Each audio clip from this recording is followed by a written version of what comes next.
கோமதி அம்பாள் அழகே உருவானவளாக ஸ்ரீசக்கரபீட பஞ்ச பிரம்மாசனத்துக்கு மேலே வலது இடை நெளிஞ்சு வலது கையில் மலர்பானம் வச்சு பூச்செண்டு ஏந்தி இடது கையை பூமியை நோக்கி தளர விட்டு இளமங்கை கோலத்தில் புன்னகை பூத்த முகத்தோட சர்வ அலங்காரத்தோட கருணை பொங்க காட்சி தர்றாங்க.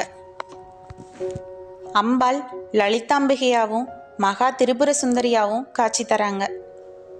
அன்னையோட 4 கரங்களில் மேலே 2 கைகள்லையும் இருக்கிற கரும்பும் வில்லும் இங்கே அரூபமாக இருக்குது.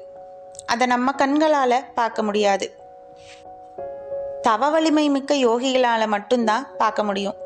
யாருக்கு அந்த தரிசனம் கிடைக்குதோ அவங்களுக்கு அஷ்டமா சித்திகளும் வசப்படும்னு சொல்லப்படுது.